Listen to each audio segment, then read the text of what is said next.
Reverend Steve here, keeping it simple. Going to be in Numbers 14, verse 9. I didn't get into the scripture yesterday because I started talking, and that happens sometimes. So you have to. I do. So if you don't notice, I do these all in one day because I'm a working a reverend.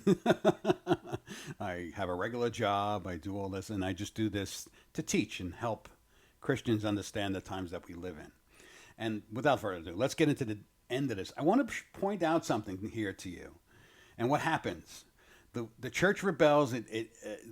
Israel rebels, and all the things happen to it. They have the two witnesses speak out.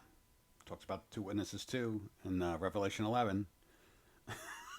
They come before Jesus comes. This is quite telling too. This is all it's quite amazing. As I was looking at this, I was like, where am I going to go with it? And I'm still, this is God is leading this. It's quite amazing that He's leading me in this way and where it's going. So let's get into reading this. Only do not rebel against the Lord. This is Joshua speaking.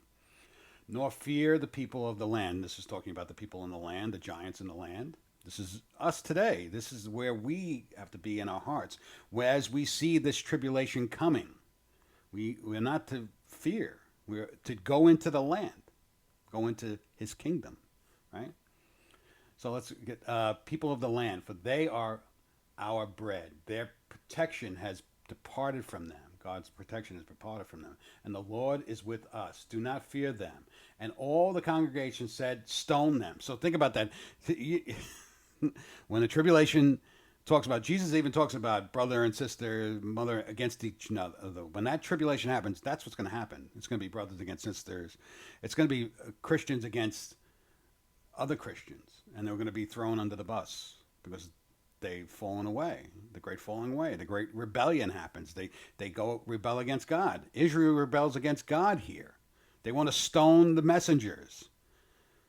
That's what's going to happen to the church. Many are going to be saved, but many are going to fall away because they're not going to be able to handle the tribulation coming. And let's see what happens. This is exactly what happens as the church is falling away in the future.